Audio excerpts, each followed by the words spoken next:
A nossa leitura está no livro de Lucas, capítulo 13.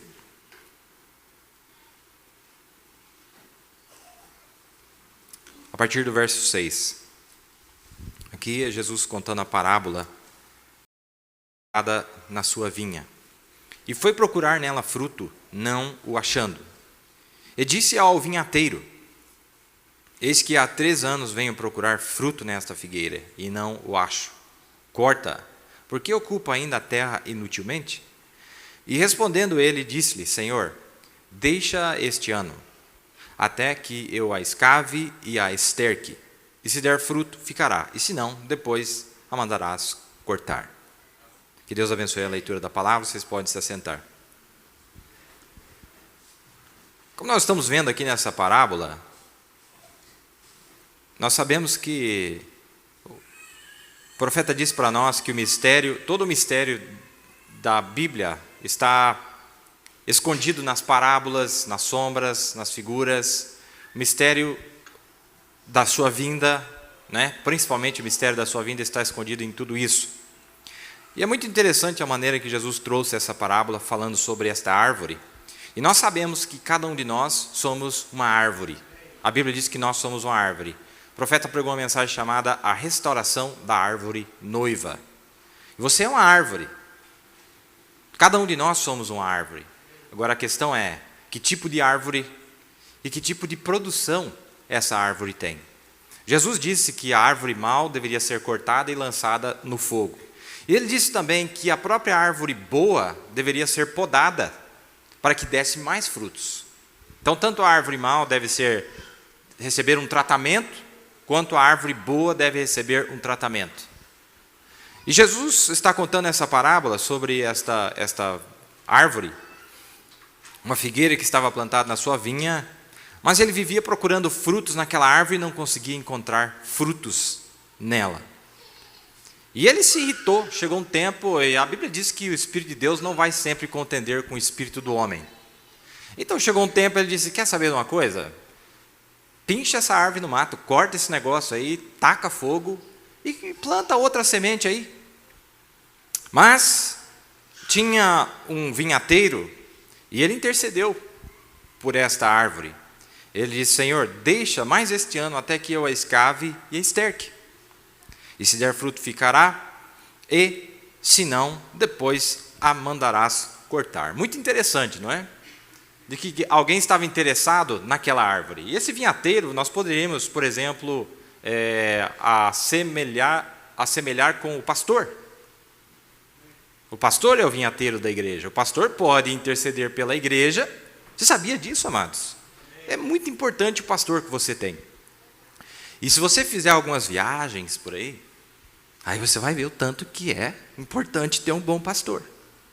E esses pastores mais restritos, mais exigentes, se tornam mais valiosos quando você viaja por aí. Você vai ver a consequência de uma escolha errada em relação à liderança. Você sabe que o profeta disse que pastor e igreja é a mesma coisa que um casamento, marido e mulher. Ele disse que o pastor representa Cristo, o marido. Amém? E ele é o cabeça da igreja. E nós sabemos de tudo isso. Então nós poderíamos assemelhar a esse vinhateiro com o pastor. E tem vários ângulos que nós poderíamos nos aproximar disso aqui. Tem uma outra parábola que Jesus conta em Mateus 13. Em Mateus 13, lembra da parábola que ele fala da semente que foi jogada? Uma caiu entre os pedregais, outra caiu entre os espinhos, e outra caiu em boa terra. Maravilha, né? Caiu em boa terra. Mas Jesus deu uma advertência, ele disse: olha, caiu em boa terra, mas uns produzem 30, outros produzem 60 e outros produzem 100. Ora, mas tudo é boa terra, né? Mas por que uma terra produz mais do que a outra, irmãos e irmãs?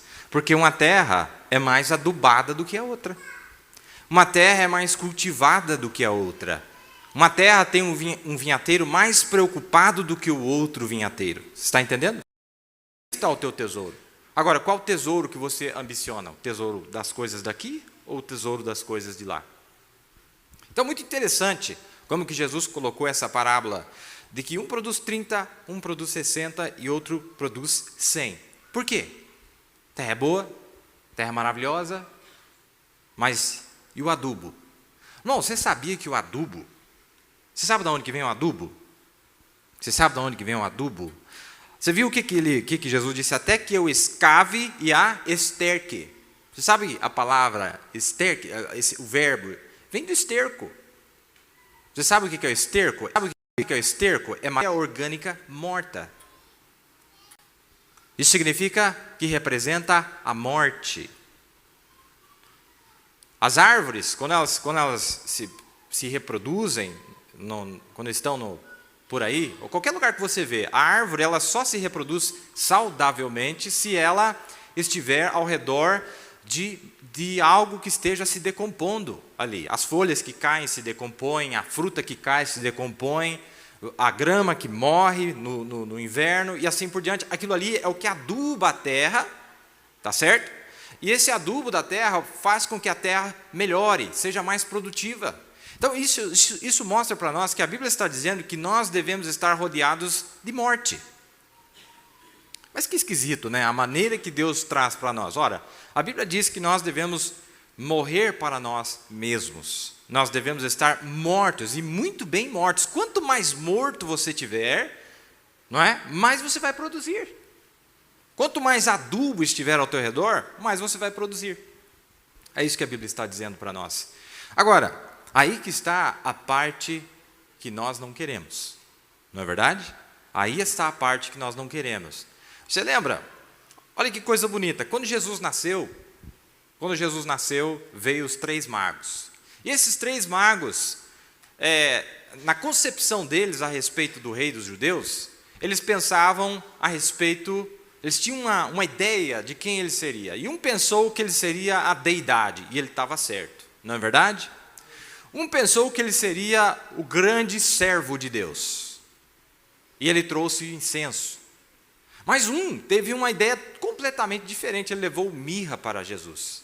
E a mirra é o que eles usavam para embalsamar os mortos, mostrando que a deidade precisava servir através da morte para salvar a raça humana. Então, esses presentes que foram trazidos para Jesus, nós sabemos que nós somos a esposa de Cristo, amém? Esses presentes que os magos trouxeram para Jesus, esses presentes são trazidos para você também. Você quer a deidade? Oh, glória a Deus, aleluia. Vou sentar com ele, vou reinar, e você só pensa no cetro e na coroa e tudo mais. Aí, serviço, não, eu também sirvo, eu consigo servir, eu sou servo do Deus Altíssimo. Mas e a mirra, você quer mandar de volta para o remetente? A mirra, a morte. E a morte se manifesta de várias maneiras, amados. A morte se manifesta de muitas faces, a morte tem muitas caras. Sabe, a morte, que nós pensamos a respeito da morte, o profeta nos ensinou diferente. Ele disse que a morte, tudo que o diabo produz é atributo da morte. Já é parte da morte. Uma gripe que você pega é morte, você sabia disso? Só que em uma escala menor. E você vence aquela morte que vem em um nível mais fraco. Tá entendendo? Depois pode vir em um nível mais forte, uma doença mais grave. Não é? Mas Deus deu para nós o poder de vencer todos os atributos da morte. E tudo isso é necessário. Você vai entender, irmão, que sem isso aí não existe uma produção. Sem isso aí não existe uma perfeição. Sem esses atributos da morte que são colocados ao teu redor, não existe. Não tem como você chegar onde você deveria estar. E aí é onde muitos cristãos mal compreendem a Deus. Quando Deus manda o ouro para eles, glória a Deus, aleluia. Deus manda o incenso para eles, eles acham maravilhoso. Mas quando chega a mirra, irmão, aquele pacotão de mirra, aí o crente fala, não, Senhor, vou devolver para o Senhor, porque isso aqui não dá não. Mas veja, irmãos, sem a mirra não tem ressurreição. Sem a morte não há ressurreição. O poder da ressurreição está ligado com o poder da morte. É por isso que o profeta pregou uma mensagem chamada o poder do diabo, que o poder do diabo é necessário que se manifeste na tua vida para que o poder de ressurreição seja ativado. Para que você venha, através das suas experiências, aprendendo e vendo e entendendo o poder da ressurreição na tua vida. Está na tua vida, Deus tem dado para você. E Deus deixa que essas coisas aconteçam com você, para que você realmente possa manifestar o poder da ressurreição, que Ele também deu para você, o ouro, a deidade que Ele também deu para você. Nós não recebemos apenas a mirra, nós não recebemos apenas o incenso, mas Deus deu para você a deidade. A deidade está com você, a deidade está com cada um de nós, que realmente temos recebido a Cristo em nossos corações. Qualquer coisa que nós pedirmos a Deus, será feito, qualquer coisa. Então Deus, Ele dá um antídoto para aquela morte. Não foi isso que Deus fez com o próprio Cristo, com Jesus? Ele sabia, Ele tinha tanta convicção, irmãos, que Ele disse, vocês me matam, daqui 3 dias eu levanto. Quer dizer, Ele não tinha medo, Ele disse, se quer meu corpo, vai ver corrupção. Ele sabia onde Ele estava parado, Ele sabia o poder que havia sido lhe dado. O profeta disse, o ouro na Bíblia, o quão apropriado isso se encaixa a Cristo, porque o ouro fala da deidade, o ouro é deidade, o incenso fala de serviço e a mirra é a morte. Isso significa a deidade em serviço para morrer. E era isso que ele foi. A própria coisa que eles trouxeram identificava o que eles pensavam que ele era, como nós acabamos de dizer.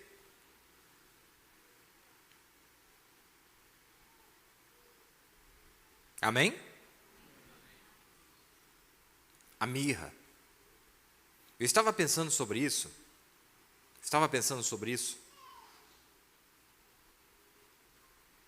As perseguições, as aflições, que cada um de nós passamos. Irmão, lembre-se, aflição, perseguição, não é exclusiva para você, não. Não é? Aflição e perseguição, doenças, é para cada crente. A única diferença é que se manifesta de várias formas. Você sabia disso? Se manifesta de várias formas.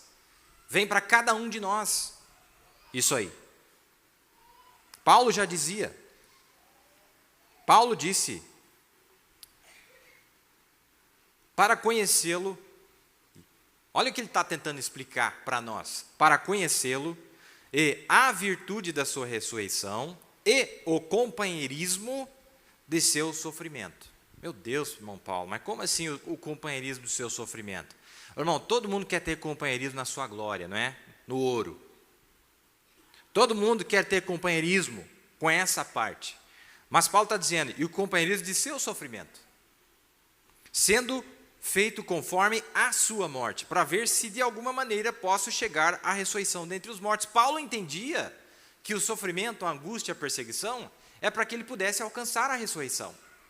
Não existe vitória para nenhum de nós, sendo que nós não encaremos o diabo e todos os seus atributos. Nós temos que chegar a esse entendimento, mas sabermos que todas as vezes que ele se manifestar, ele será derrotado. Em nenhuma das ocasiões, Jesus, irmão, você acha que Jesus foi derrotado pela morte? Mas você diz, mas Jesus morreu. Ele disse, eu não morri. Eu dei minha vida. Ninguém pode tirar a minha vida. Eu dei minha vida e não só isso. Eu tive poder para tomá-la de volta. E quantas vezes nós aqui fomos ressuscitados já?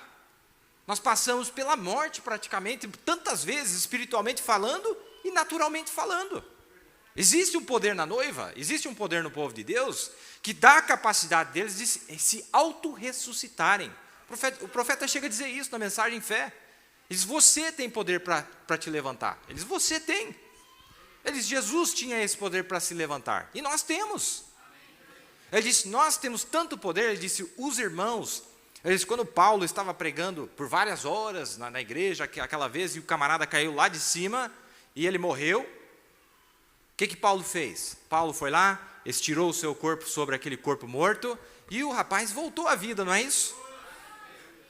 Mas o profeta disse, naquela reunião, os alunos, os pupilos de Paulo, viram o que ele fez. E aí Paulo foi numa cidade um dia e os odiosos, os perseguidores, né, apedrejaram ele. E o profeta disse, Paulo foi morto ali. A vida havia saído de Paulo já. Mas como eles haviam visto Paulo fazer aquilo, eles fizeram a mesma coisa. O poder que estava em Paulo também estava em seus discípulos. O poder que estava no profeta, no mensageiro, também está nos seus discípulos. Está na noiva. E eles fizeram exatamente a mesma coisa e o profeta disse. A Bíblia diz, e a vida voltou. Paulo recobrou a sua vida. Paulo voltou a viver, porque os santos ali tinham o poder da ressurreição. Para mim isso é Páscoa, irmão. Para mim isso é o poder de ressurreição de Deus. Você tem esse poder. Você tem esse poder. O companheirismo de seu sofrimento. E você pensa, mas eu acho que eu sou meio sorteado. Eu não vejo que ninguém é igual a eu. Você está muito enganado, irmão. Você está muito enganado. Esse sofrimento, essa perseguição que você está sofrendo, todo santo de Deus está atravessando, de uma forma ou de outra. É tudo demônio, é tudo diabo, é tudo adversário. Mas Deus deu poder para você. Agora, o que o diabo quer que você tenha é medo dele. Mas, irmão, Paulo, ele sabia quem ele era. Jesus, ele sabia quem ele era. Ele sabia que ninguém poderia derrotá-lo. Ele sabia que não existia nada, ele conhecia a palavra. O companheirismo de seu sofrimento. É o que ele está dizendo aqui, Paulo. Vamos mais um pouquinho aqui. Vamos mais um pouquinho. Nós estamos falando, olha, tinha que colocar o adubo ali, tinha que colocar esse tipo de unção correta para trazer a vida.